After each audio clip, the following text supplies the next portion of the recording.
Are you ready, Craig? Oh, I'm ready. I am so ready. I've got my leotard on. I've actually already dosed you. So,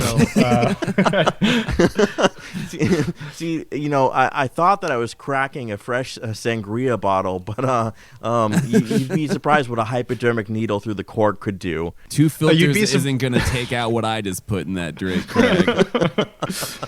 It was so nice to see Futura condensed extra bold. I feel like it's been a while. Yeah. Throwback, right? Yeah. I was like, I remember when that was like my 3 closest friends' entire personality for like 18 months in art school.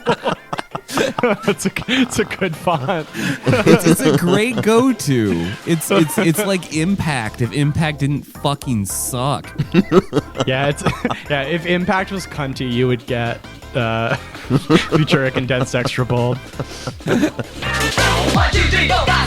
Hello and welcome to Swim Fans, your premier being bitchy about fonts source online.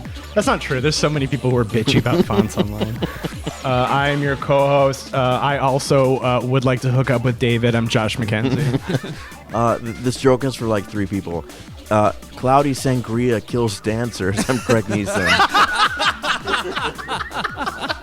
I'm Jenna's Fried Hawking. That joke is for 3 people and 2 of them are here. Yeah. This week on the podcast, we are talking 2018 Gaspar Noé film Climax. I just do it.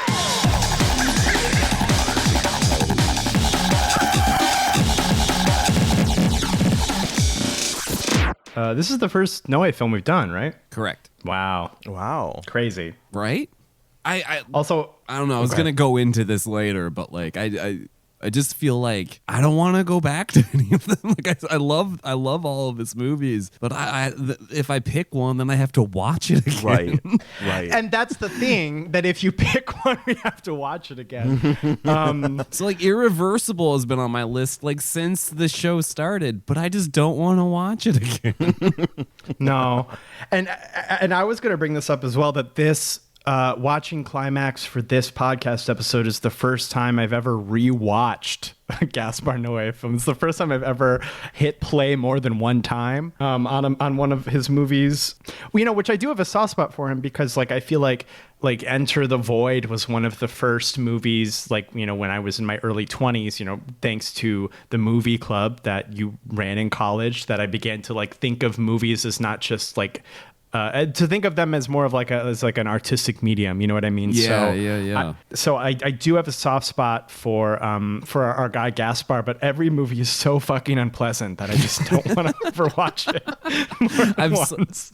I may have mentioned this before, but I've somehow seen Irreversible 4 times, and I just don't want to watch it a 5th. It doesn't get easier.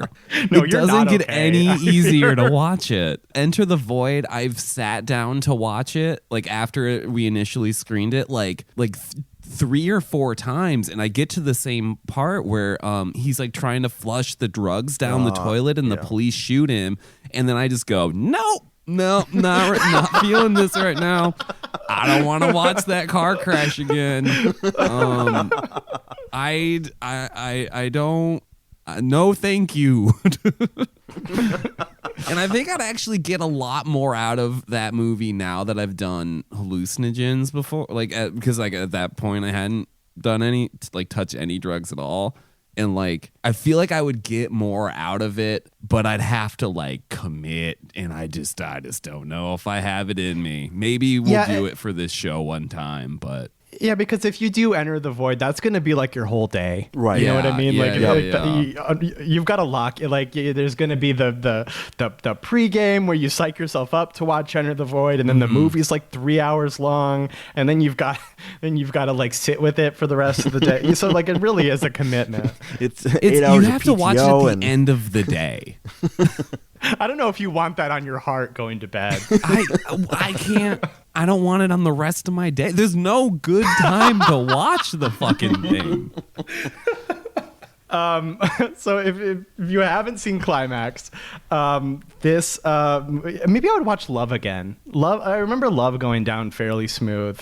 That's a conversation for later, I guess. Yeah, maybe. I struggled with that one. I really loved it, but I feel similar to the way I feel about Enter the Void with that one.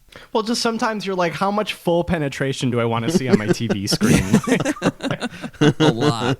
It's most of it. It's mostly full penetration. Yeah. Okay, so if you haven't seen Climax, this story takes place in the 90s. It is a French dance troupe.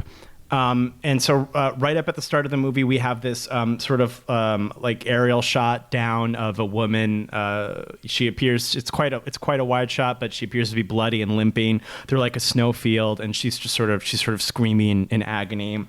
Then we have these sequences that are quite beautiful that are videotaped auditions of the various dancers. So we get this intro to most of the main characters of the movie. And it's essentially of course, them being auditioned by the choreographer. So like they're talking about their goals, their personalities, what they're hoping to sort of get out of their careers, what dance means to them, whatever. And then the movie goes right into where we stay for the whole rest of the film. There are several extended dance sequences where the dance crew is rehearsing for their show that is just sort of vaguely they're competing against America. And so they've wrapped up all of their rehearsals. They're sort of sealed inside an old church, I think, or an old school, something like that. I think it's a school. So they're sealed inside like an old school, in sort of like a lock-in kind of situation. And so they've finished their rehearsals. They're ready to go. And to celebrate, the manager, Emmanuel, has made them these giant bowls of sangria. So like everybody is sort of unwinding. We get sort of these vignettes of like several of the characters talking to one another. We sort of get to know some of the more main characters who I will run through very briefly. If there is a main character in this movie, it would be Selva, who I believe is the choreographer, and she has some kind of relationship with David, who's like the skinhead guy, the skinhead dancer. And we know from him talking, has had sex with like a lot of the girls in the troupe. We have Taylor and Gazelle, which are a brother and sister duo who feature quite prominently in the movie. And their whole thing is that Gazelle is dating another dancer, Omar, and Taylor's like, you can't, you're too young, even though she's just a few years younger than he is, and they're both adults. Importantly, there is a girl from Berlin who doesn't appear to speak French. Her name is Psyche. Okay, and she's the one who is like, oh, I left Berlin because there's too many drugs. My roommate was just pouring acid into his eyes. So I was like, let's go to France. There are other characters who come in and out of the movie, but there's not really like a main character or like that kind of like sort of plot structure. So everybody is celebrating. They're having sangria. They're continuing to dance, just kind of like freestyling, hanging out. And then the dancers begin to get sort of more aggressive. They start exhibiting strange behavior. And then once like Psyche just sort of starts pissing directly onto the floor, the group begins to realize that somebody has spiked their sangria with something, right? So immediately panic sets in. So they sort of start to freak out a little bit. Emmanuel, who she has a very young child with her, Tito, her kid that she brought along. He's maybe 7 or so. We see him taking a sip of the sangria. So in order to like, of course, she has also had the sangria, so this isn't like a good choice that she makes, but she puts Tito in like the electrical closet, like where the circuit breaker is, where the circuit box is, and she locks him in there to keep him safe.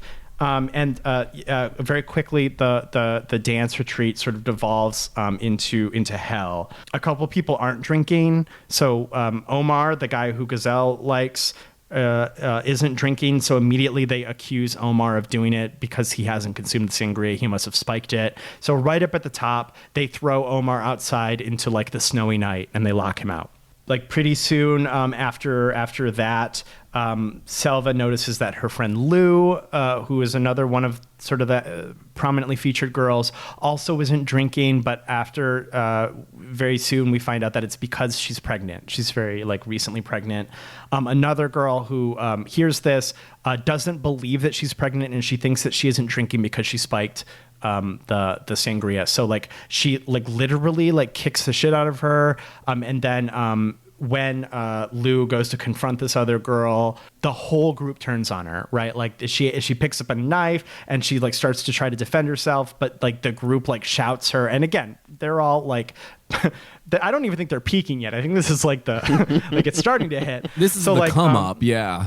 yeah. So like she but like they've all turned on her in sort of like a mob thing, and of course this is all amplified by the drugs that she's on. So she begins to like cut herself with the knife until she's stopped by another girl. Another girl like gets in a fight with somebody over cocaine. So like she catches fire and runs screaming through the school. So like the movie spends a lot of time with Selva, where she's just sort of like walking through the school, and like it becomes quite hallucinatory, quite psychedelic. The school is lit with all of these gels. You just hear like screaming from like unseen people like echoing off the hallways. When Selva sort of comes back from walking down the hall, she sees that like Taylor and a bunch of the other dancers are kicking the shit out of David because he's an asshole. And so like they like beat the shit out of him. Sort of, I guess if there is a plot, the final like movement of the film here, as things get more and more sort of upsetting and scary, is that at some point the lights go out, and it's because Tito in the electrical closet has touched the circuit box, frying the electricity and electrocuting himself to death. Right. So obviously Emmanuel is heavily distressed. Selva is taken back to like the back room by another girl. She has sex. There's this really hellish sequence where Taylor and Gazelle like begin to have sex because Taylor is forcing himself onto Gazelle because he's in love with her, and that's why he's so controlling over her. David gets his head slammed into the floor. The movie ends with us not being sure if he's alive or not. Obviously, like so you know, like they're all descending into hell, and the film makes no uncertain terms about the analog between hell and this school right now. The next morning, the police come. Most people are either unconscious or dead. We don't really get a lot of insight into that. Like of the notable characters, Emmanuel has committed suicide because Tito has died. Gazelle and Taylor wake up and she seems to have no memory of the event, but obviously he does. That one girl was on fire and is badly burned. The girl who went out running was Lou, the one who cut herself a bunch. And then the last shot is Psyche, you know, implying that she was the one that drugged them for whatever reason. She's going to go ahead and do more acid for some reason. So the movie ends with her putting more acid into her eyeballs with an eyedropper. What did we think of Climax? I love this. I love Gaspar Noé. I think if this isn't his like best movie, it's definitely his most like accessible one, and I think it's one of the best movies from the last decade. Like I love just about everything about its like crazy presentation. I love that it has like 3 opening credit sequences. I love that it's like a departure from the rest of his movies that I also really like. It feels a lot less academic than I think his other work can feel. His movies are always like deliberately toying with structure or heavily informed by like other structures, and they have like a way greater emphasis on like rigid, perfect cinematography. Like they feel like heavily informed by like 2001: A Space Odyssey and like David Lynch and like all those like deeply like visually told movies. And here he's like way looser. I think a lot about those shots right before the come up where it's like a top down circle, like a dance circle, and everyone's kind of like, it's so fucking good. Everyone's kind of like participating and throwing their arms in and stuff, but it's like always, it's like always imperfect. Like it's never like like a Refn shot of like, or like a Wes Anderson shot of like everyone plays perfectly. It's always loose. It's always like moving and human. And I love that he finds like such beautiful like compositions in there. I love like how he frames dancers in sequences like that, like by just like finding just like weird new ways to film dancing. And like it turns all of like their bodies into like way more like abstract representations of movement, which like obviously they're tripping on acid too, so it kind of informs that. It's all really really well done. I love that like texturally and like with the cast, it's so much different than his other stuff. Like he switched from focusing on like weird little freaks to like a like like a pretty like diverse group of dancers who go crazy and like succumb to distressing madness in the same way anyway, but like it makes sense for the story that's being told. I think the descent of like everyone's like night mental faculties and every or whatever is like really amazing. Like it's honestly like pretty goddamn real at a few parts. Like I've never had a trip this bad, but like I've had like less than stellar ones. And it feels like that. He did a pretty good job with that one, man. It has one of my favorite like soundtracks ever. It's just like nonstop like 90s club heaters. The choreography is great. I don't know. This is just like a slam dunk of a movie for me. Like I love just everything about its weird structure, and like I think all like the dancers are really good. I know like almost none of them are professional actors, and like that's really surprising. He's able to get like such great stuff out of them, especially because when you consider like half the movie is one take. Like it's awesome. Yeah. I fucking love Climax. Yeah, I think that this is a masterpiece. It's probably my favorite of the films I've seen from him, and I enjoyed every second of it. You know, I think in his other movies there are things that are like deeply unpalatable, and I don't think I've ever returned to any of them more than once. I could be wrong about that, but it feels true. This one I actually started watching many years ago, and I was like, I think I got to the point where things were starting to get like distressing on the dance floor. The hosts were starting to get scared, and I was just like, no, I can't. You can't do this to me, Gaspar. You can't do this to me today. Seeing it now and being like very very ready to see it, I thought it was delightful. Of course it's harrowing and it's frightening. You know, it's an illustration of you know, I think his kind of restrained cynicism about like human beings and what they're capable of, and which is to say bad things mostly in his mind. But there's something about the looseness of this film. It's you know, one can see kind of like the edges of or kind of the energy like that went into filming it, because as I understand it, it was like a very tight filming schedule, and you know, it's put together very very quickly, very improvisational. Kind of just, it was filmed chronologically, just building on itself. So it kind of like went where it wanted to go, and you can feel that. I mean, those types of experiments can fall flat on their fucking faces, but this is elegant. Every shot is fantastic.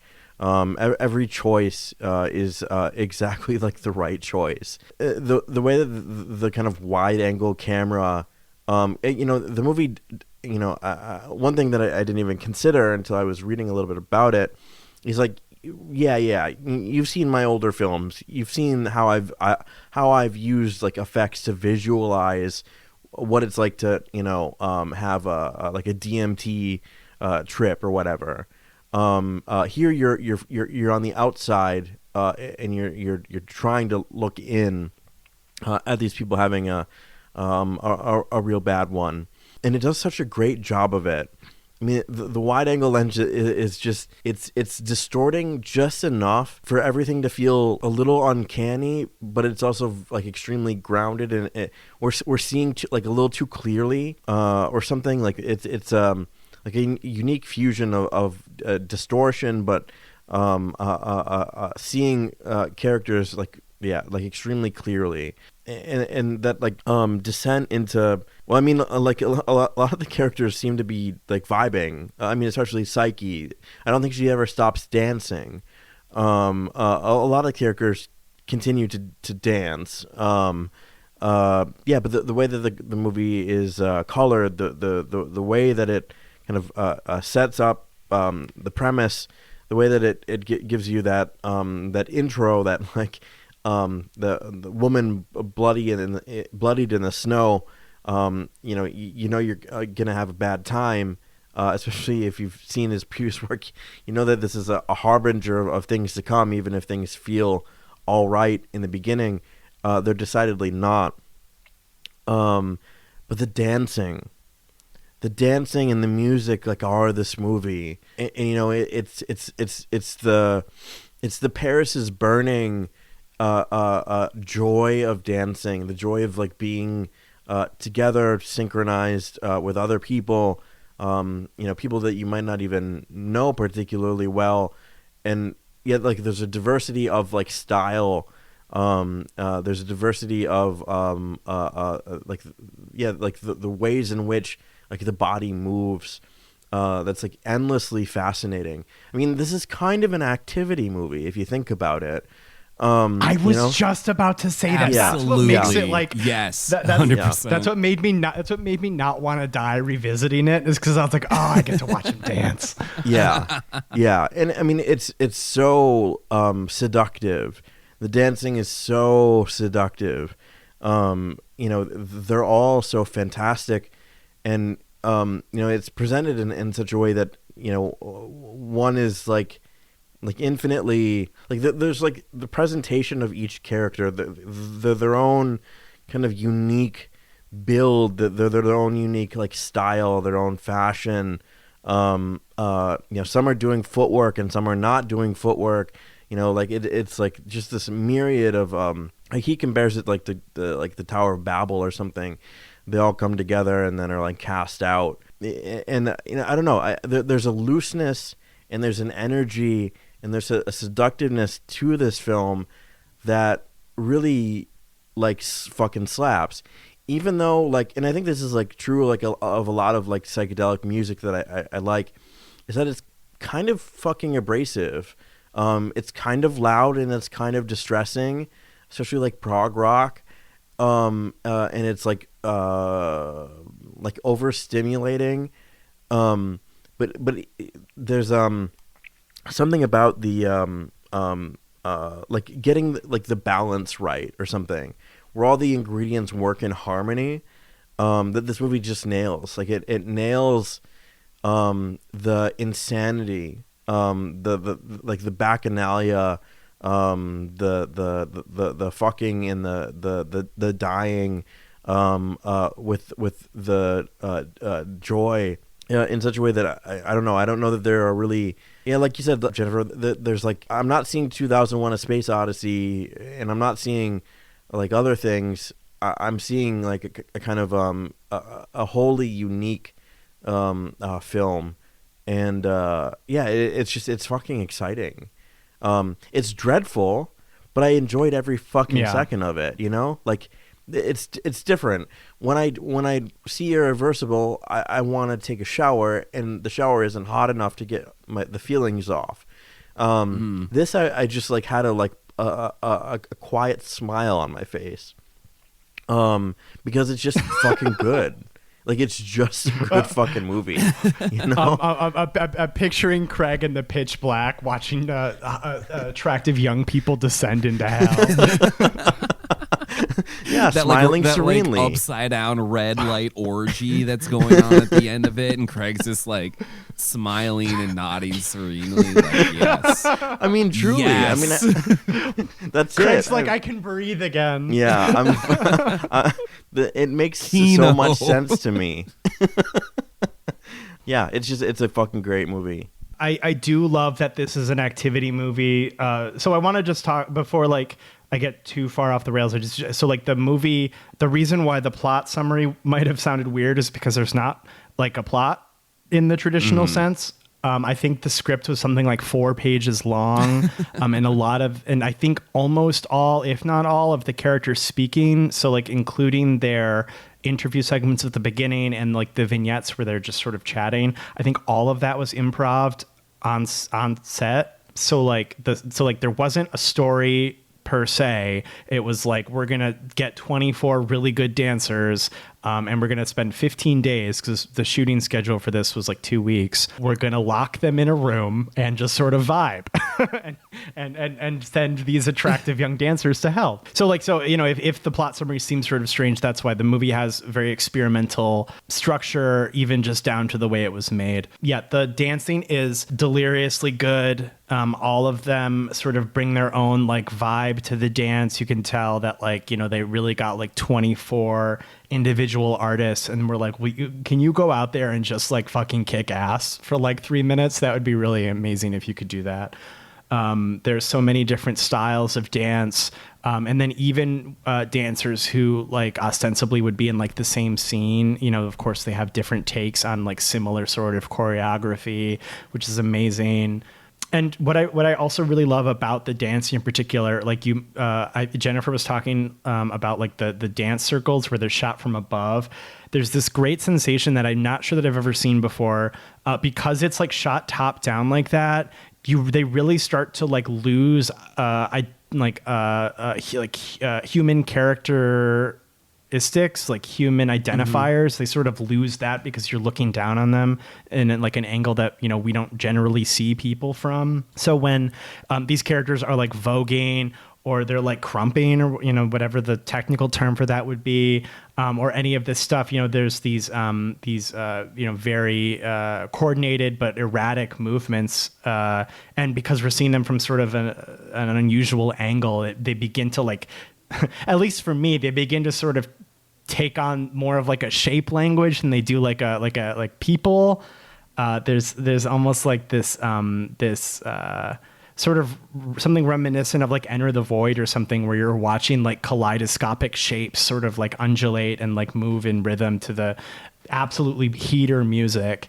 So yeah, I mean, even within like this really exciting showcase of dance, like you get this sort of kaleidoscopic psychedelia that I associate with Noe, even just down to the way that the human body is moving.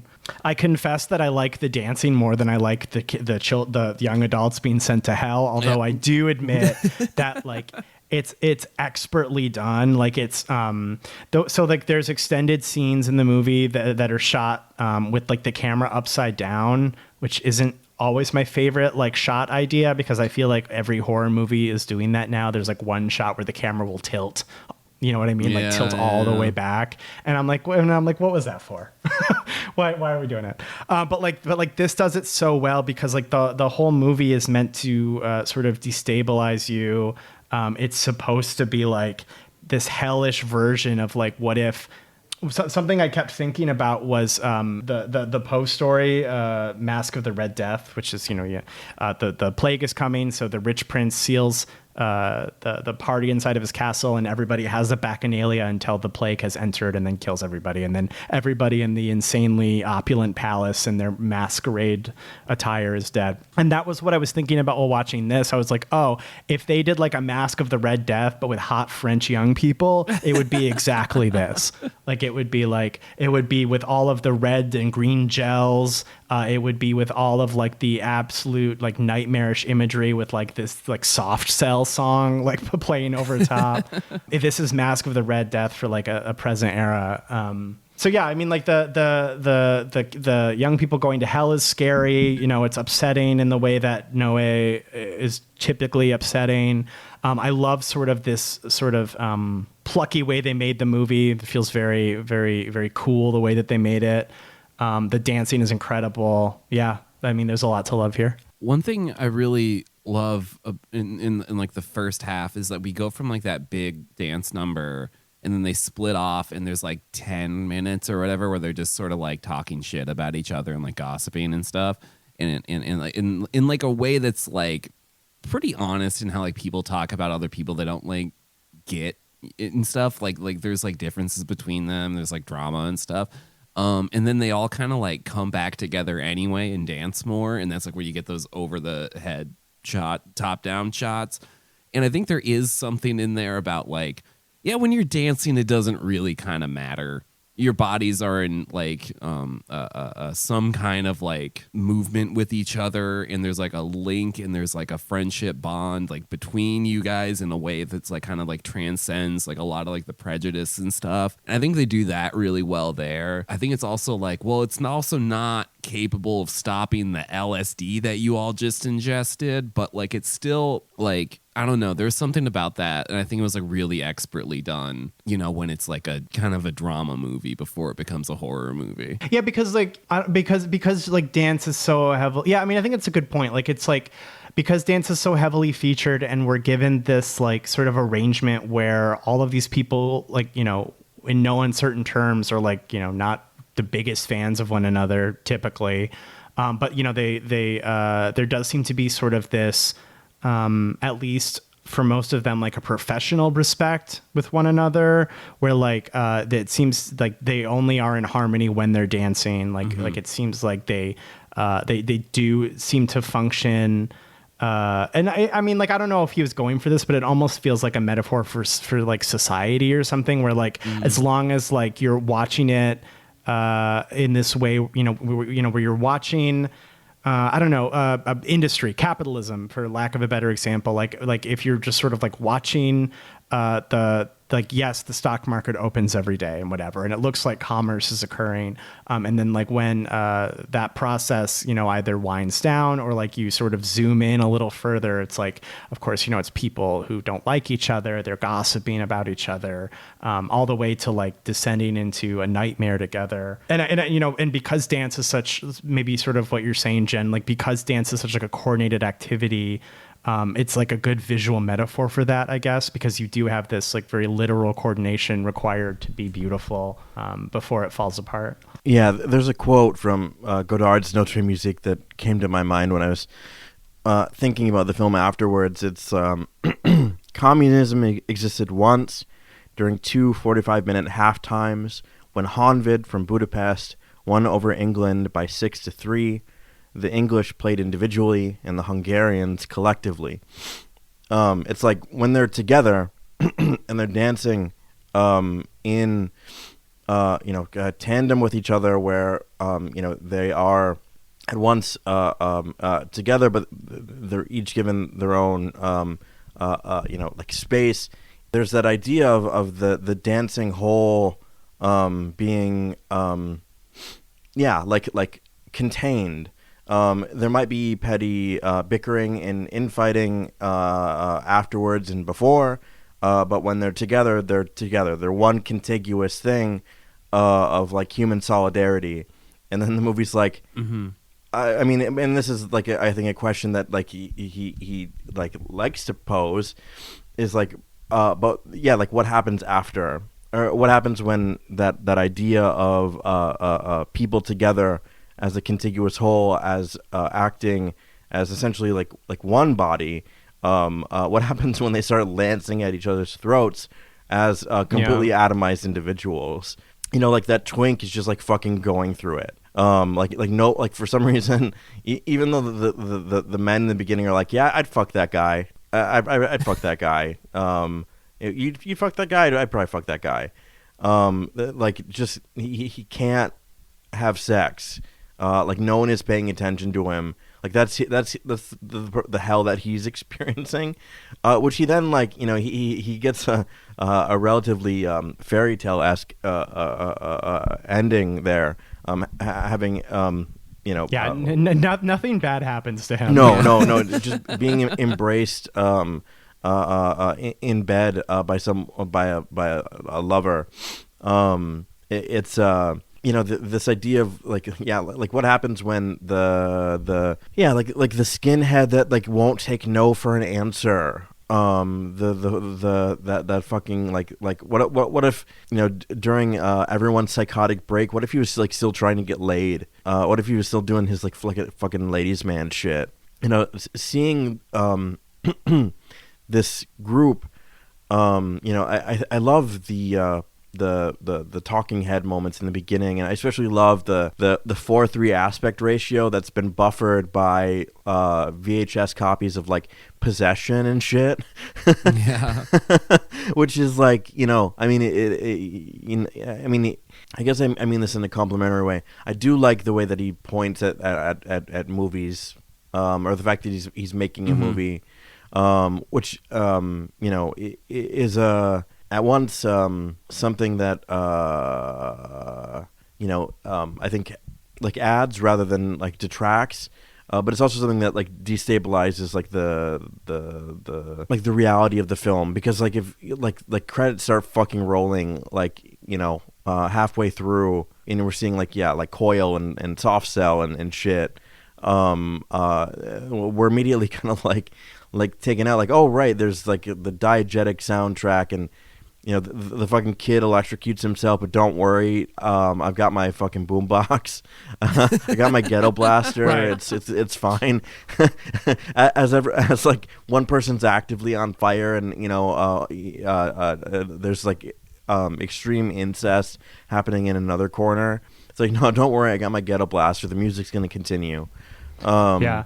Well, like I mean, the more I think about it, the more I think that, I don't know, it just maps so well as like a visual metaphor for, I don't, like the social contract, I guess, like how like things are so fragile, right? Like where like all it takes is I don't know. I mean, of course, this sort of bottleneck situation. And the wrong kind of drug to sort of make otherwise simpatico young people into Lord of the Flies. Mm-hmm. And so I guess like if I were to sort of find a greater metaphor for the movie, it's like, oh yeah, society is truly just we're all just like we've all decided that we're not going to like be descending into hell together, but don't forget, you're here forever. At any point, that could change. It's that piece is only there because we say it is. Yeah, if the vibe deteriorates quick enough, there's no telling what's going to happen. Yeah, it's amazing. Yeah, they begin as a whole, and then otherwise like normal people begin to like fucking witch hunt each other, and it takes them all of 2 minutes to decide to to murder Omar by sending him out into the snow. That's the first thing they do. Yeah, it's like murder. There's like there's like a quorum. It's like, hey, I think, and I don't think it's a mistake that Omar is. I don't know that the film explicitly comes out and says it, but I don't think he's drinking because he's Muslim. I don't think it's a mistake that he's the one that gets identified as an other immediately, and then like judge, jury, executioner pushed out of the fucking the school or whatever. Like they identify this man, and then a pregnant woman who has a perfect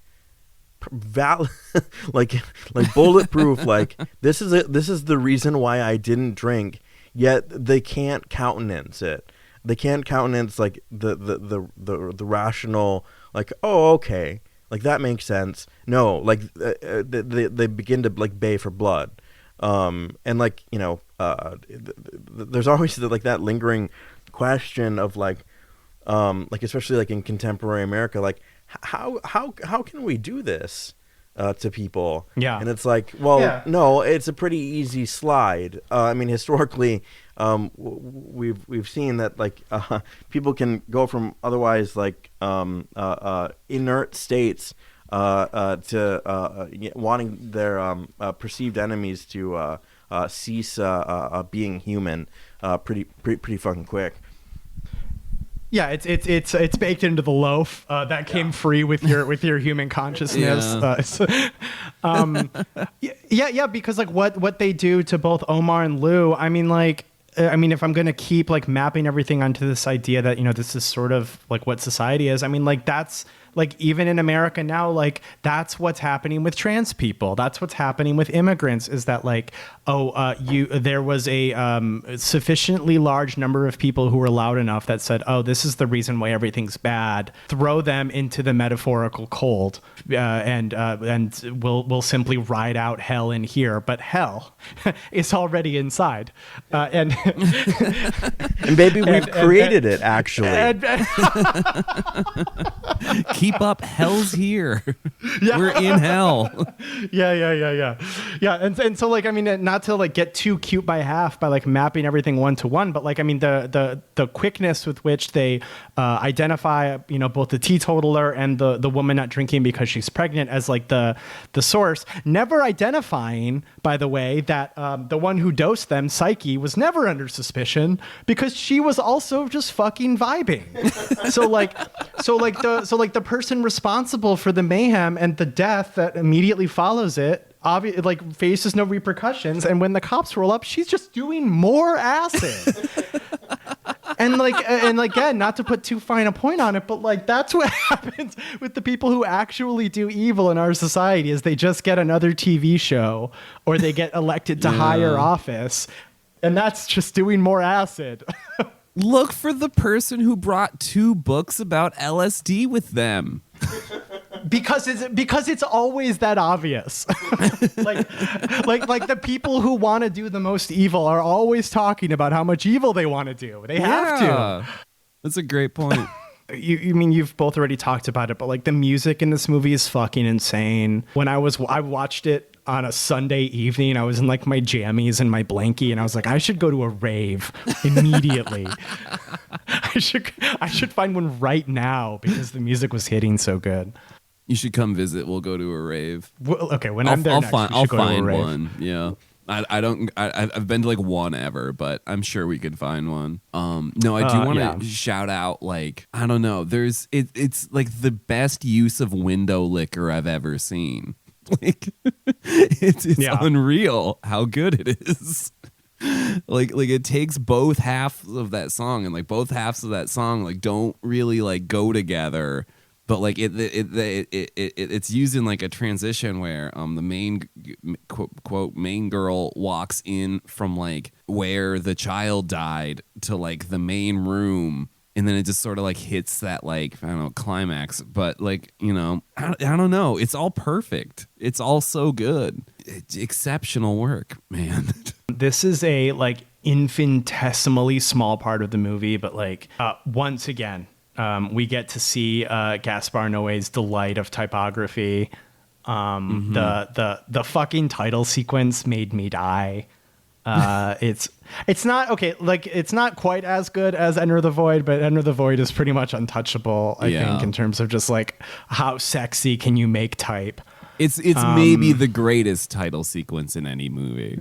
It's definitely in the conversation. It's like probably better than the movie, like objectively. I like that movie, but if I'm being completely honest, here's the thing.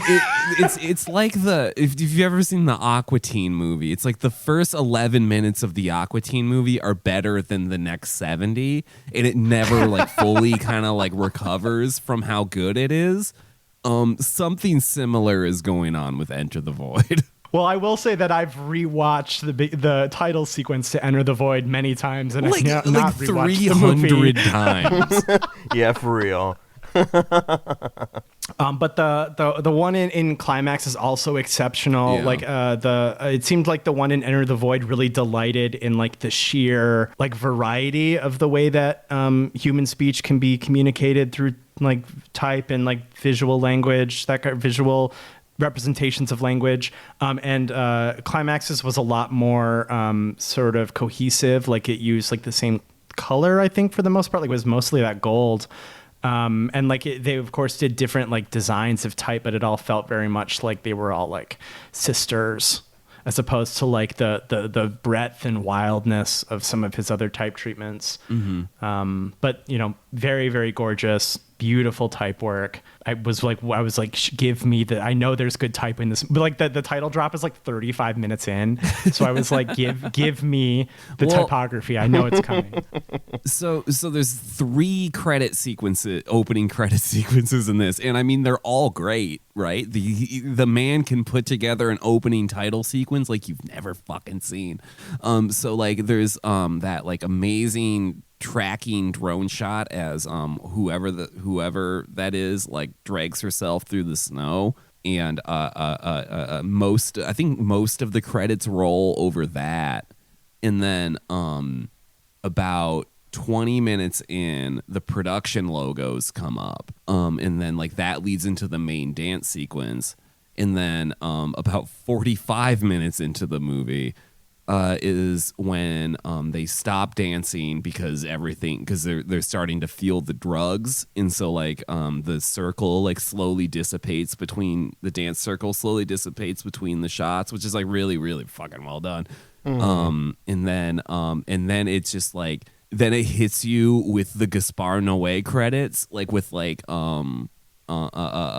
there's no titles, there's just symbols next to like wardrobe has like some like an icon of like some clothes next to it, and like all of the musicians that have already been credited already technically all have their like band logos come up. So like the full ass Daft Punk logo shows up on screen. And then that sequence is really good because then you just like fucking just launch off into the rest of the movie. And then it's like one of my favorite things about Enter the Void is like at the end of that amazing sequence, it just says enter, and then it's like doing this like crazy shit, and then it like cuts to a sign that says enter, and then the movie starts, and then at the end of the movie, after you go through all this, it just says the void at the end of it, and then it just goes cuts straight to black. That's the end of the movie. There's no end credits or anything because they're all front loaded. That's like a huge thing with him, is that he loves the way that old Hollywood movies like just drop you off a cliff at the end of it, no matter what, because the credits were at the beginning of the movie.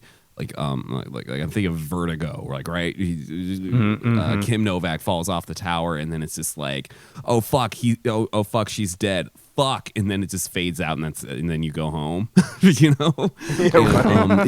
He's clearly trying to do that here as well, but like then they kind of like fuck it up by putting an A24 logo at the end of it, and I'm like, fuck you assholes, no, you got credited at the beginning of the movie like everybody else. You do not get special treatment because you have a neat logo, because you sell t-shirts with your fucking logo on it, you fucking dicks. You ruined it. You ruined the dropping you out to the main menus that I know he wanted in this. Sorry. They will never sponsor us. We hate them so much. Yeah, fuck them. They will never see Valhalla. And by hate them, I mean they're mostly fine. They're fine. They just piss me off. Well, yeah. They just personally make me angry. It's the merchandising. It's the candles that smell like fucking noir or whatever the hell. It's the photo books of the films, but it's a photograph spread across 2 pages, and everything about the photograph is in the fucking gutter. Why would you like, do that? Just as stop. If books just don't have fucking give gutters. up. As if you didn't know that going in. They probably did. They probably just like, yeah, we can fucking nail this layout. And it's like, are you gonna incorporate this and this? And like, no. It doesn't matter because no one's going to look at this book. They're going to put it on a shelf to signify that they like movies to the people that come over. And that's where I get angry. Do you know who stays moisturized, thriving in their lane? Janice. You never hear this nonsense with Janice films. They are always locked the fuck in. They show up, they clock out. I don't know what to think about the brand identity of Janice films. Exactly. Yep. Maybe if you have a few extra bucks, you can buy a tote. Yeah. Maybe they'll have a poster available, like shit that's like related to the fucking movie. Yeah, I'm getting the Janus Films logo tattooed on my lower back. My ex bought me an A24 aspect ratio beach towel, and I'm like, you've never met me. I'm actually gonna buy you another one of those. You can have two. I'm plagued by the existence of the first one. It's a fine enough towel. I just feel like an idiot. My my final thoughts about no, it's funny. My final thoughts about Climax. I really love because there's so few like setups basically in this movie, because like you've got the dancing head on and you've got the dancing down, and then essentially you've got like these over the shoulder tracking shots that make up the bulk of the movie. But like there is one point in the movie where the camera is just sitting down, and it's when the camera is filming like a CRT of the interviews of the dancers, and the TV is like framed like without any like empty space. It's framed by like movies and books and stuff. And I thought the choice of art to surround the CRT with was really interesting. It was a lot of movies like Possession, other movies where like otherwise normal people like descend into mad. I think Eraserhead is in there. Yeah. Yeah. It's like other like movies and works of art. Suspiria is one of the movies, Yeah. and it's all these other movies where like a normal person like descends into like sort of a hellish unreality due to their circumstances. And I think that is an elegant way to sort of like draw historical artistic comparisons between what you've made and something else. I don't know. I thought it was nice. Yeah, I mean, he's never like shy of like directly addressing his influences or whatever. Like Love is full of stuff like that. Like there's like posters on the wall. I think at one point the main guy gets like Travis Bickle's jacket from Taxi Driver. So there's like signifiers like over. There's a 2001 poster in Irreversible. And this one just kind of comes down as like, here's a reading list if you really want to like understand where this movie comes from. A lot of the stuff in this is inspired by these. Like Suspiria is obviously about dancing. Possession has that. I feel like Main Girl is heavily borrowing from the subway scene in that one. Where she's going down the hall and freaking out. And so I feel like it's just him being like, yeah, you know, my movie's cool.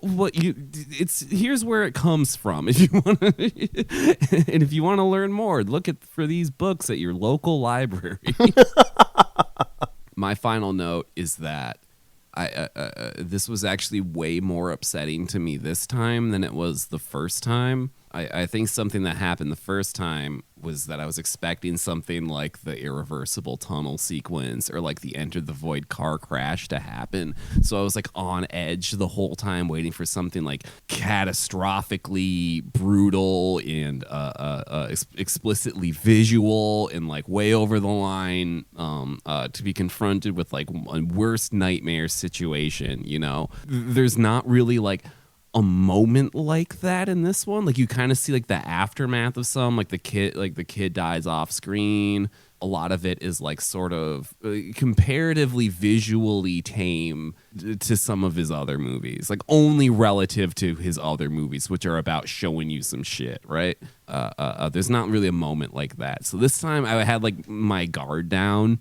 I was like, yeah, no fucking problem. But then it actually kind of snuck up on me and got under my skin a lot more than I thought it was going to. And I had a very deeply distressing time. And I was like, God damn it, I gotta hand it to you. I in fact gotta give you this one, man. Good job. Closing thoughts. I think that this is like really fun. Yeah, it's easily the most fun that I've ever had with one of his films. There's so much play. There's so much just sheer delight. I also sense that in his other films. I don't think he's quite as like serious as he's often like portrayed as or something. I feel like there's a big chunk of his swerve that's actually like a sense of humor, even if that sense of Yes. humor doesn't lead to someone going, haha, it's more like, oh no. even though it's not funny or pleasant. Or, You can tell he's smiling behind the camera the whole time. Exactly. And it's even if nobody's having a nice time. Yeah. yeah, and I think it's raw here. It's coming in like with such clarity that I can't help but like really like fall for it. It's beautiful. This is just a beautiful film. I gave this 4.5 stars. I think it's pretty darn special. 4.5. Yeah. Easy 5. Easy. Yeah. Easy 5 from me. 4.5 is the compromise candidate. Ugh, I know.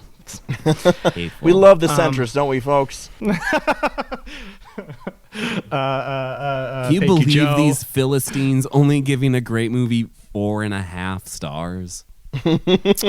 No, I'm kidding. Do we have any questions?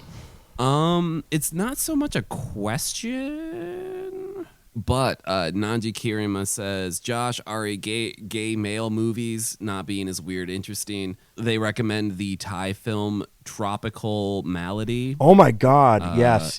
Tropical Malady fucking slaps. Says it rules, probably not a good swim fans movie, though as for the most part it's deliberately unthrilling. Yes. But it's a good Josh movie.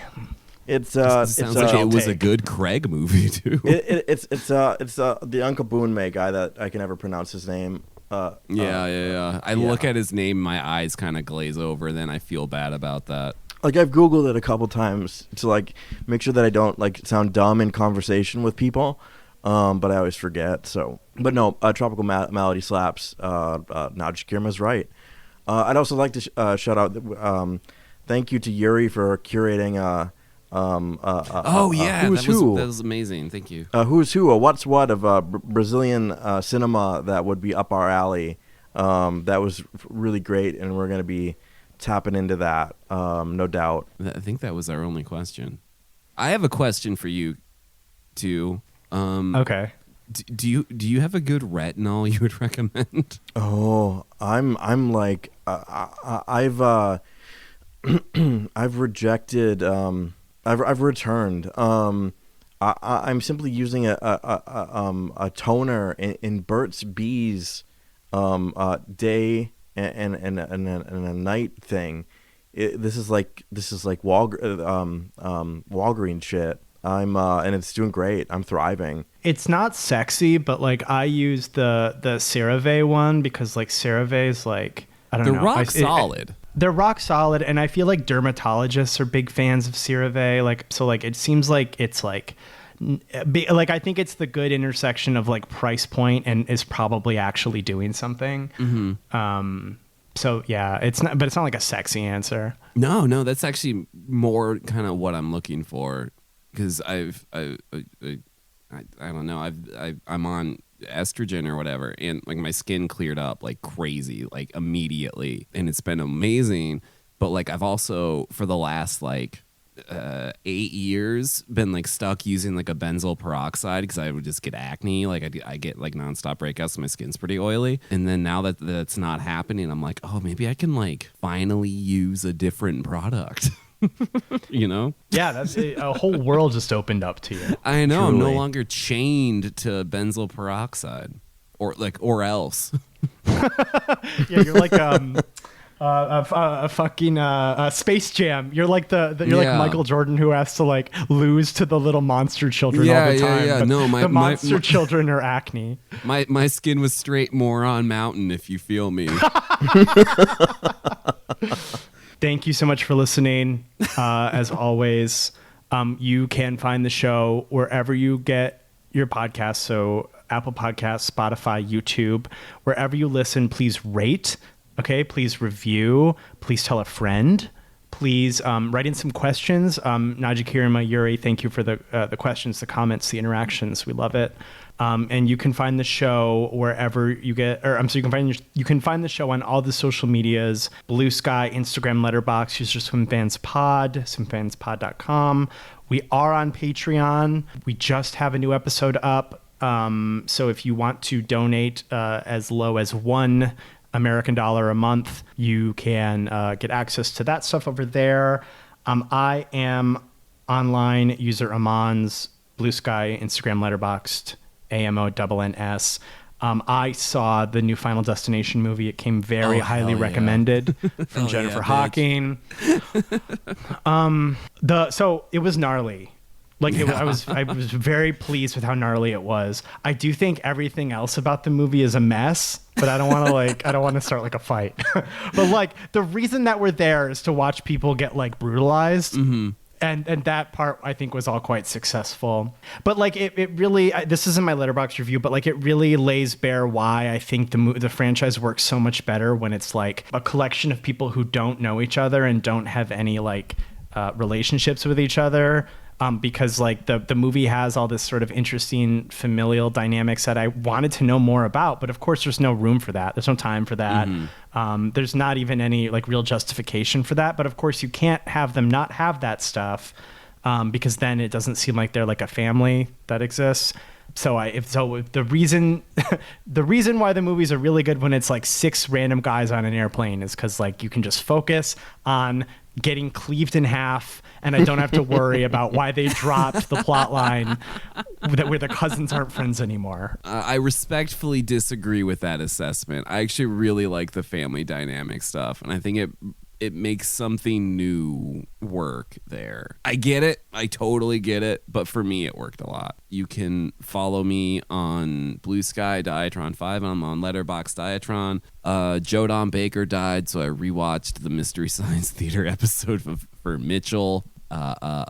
Still great. I know that I talked about this on Letterboxd, but I know that there are people that are like, the movie's not actually that bad. They just make it seem worse through editing and through their jokes and stuff. And I'm like, no, it still works as a Mystery Science Theater episode, and it's still one of the best episodes of Mystery Science Theater. But that dude ruled, and I always, perked up whenever he showed up in a movie because it was Mitchell, and I have no choice but to stand. Yeah, R.I.P. that guy. Craig. You can find me at Craig Neeson on Instagram and Letterboxd, craigneeson.com.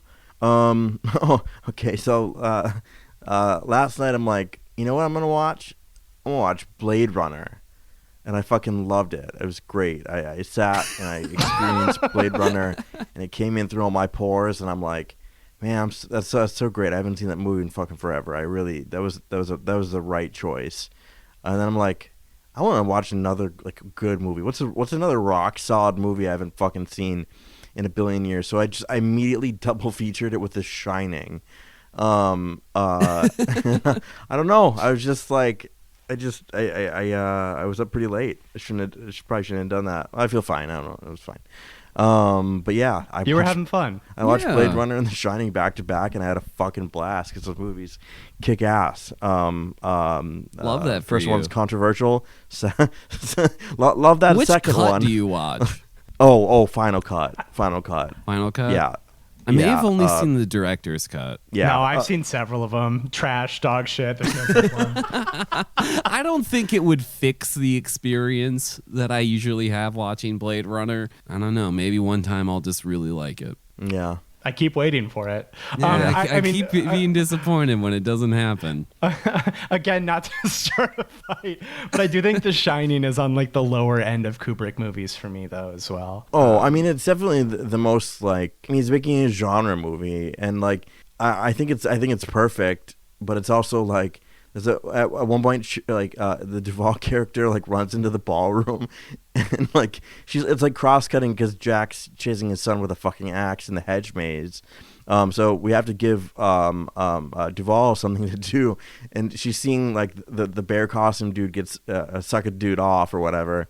But then she runs into I totally forgot about this. She runs into the ballroom. There's just like a bunch of fucking like cobweb skeletons. And I was like, this is not in keeping.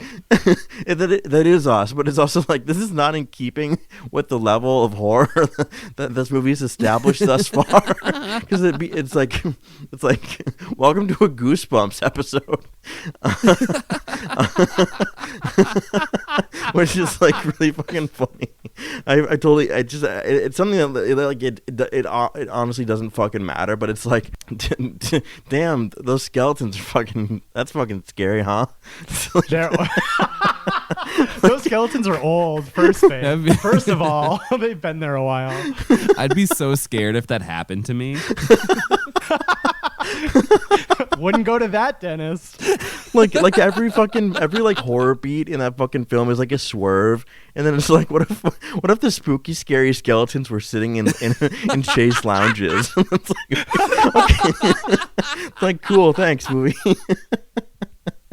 Jennifer, I need you to know about it like that. I need you to know that probably once every 2 weeks I think about wouldn't go to that dentist. Like just apropos of just fucking nothing. I just always thinking about that review of the movie The Dentist. Thank you. My finest work. Yeah, that one really rewired my brain a little bit. I'm honored. All right. Thank you so much for listening. We'll see you next week. Bye.